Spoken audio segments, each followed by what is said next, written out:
J'ai des taches pigmentaires. J'ai des hémorroïdes. Je fais des pets vaginaux. Je ronfle beaucoup. J'ai des petits problèmes de fuite urinaire. J'ai mauvaise haleine. J'ai une mycose. J'ai des verrues. J'ai des problèmes d'érection. Consulte, c'est le podcast d'EasyPara qui répond à toutes les questions gênantes qu'on pose à Nathalie, notre experte en parapharmacie. Ma nièce me dit qu'elle fait des cystites à répétition. Elle en a fait peut-être 2 en 3 mois. Tu penses que c'est normal ? Alors, c'est pas tout à fait normal.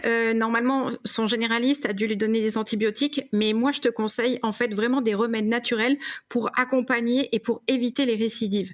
Notamment, je pense au cranberry, qui est la canneberge. C'est une solution préventive, c'est un antioxydant qui empêche la prolifération de ces bactéries dans la vessie. Donc, un traitement entre 3 et 6 mois en fonction. Après, tu as une autre solution, parce que ces bactéries, finalement, elles sont collées en fait sur la paroi de la vessie.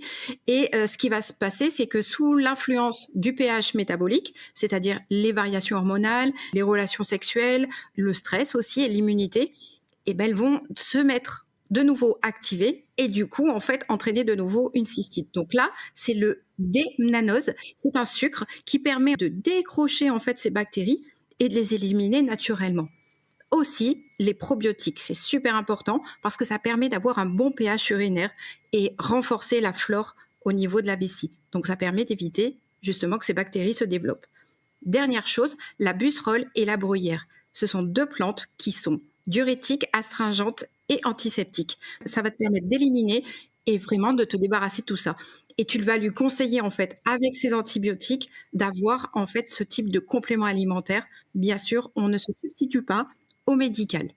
Tu n'aurais pas aussi 2-3 conseils pratiques que je peux donner à ma nièce ? Déjà, la première chose, avoir une bonne hygiène post-sexuelle, c'est-à-dire aller uriner et avoir une hygiène vraiment juste après les actes. Ça permet d'éviter d'avoir les récidives. Adapter son alimentation. Souvent, en fait, on a une alimentation qui est trop acide par rapport à son métabolisme.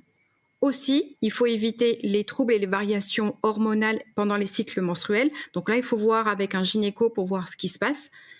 Et surtout, gérer le stress et l'immunité. Parce qu'effectivement, le stress et l'immunité peuvent avoir un effet sur notre cortisol et le pH de notre métabolisme.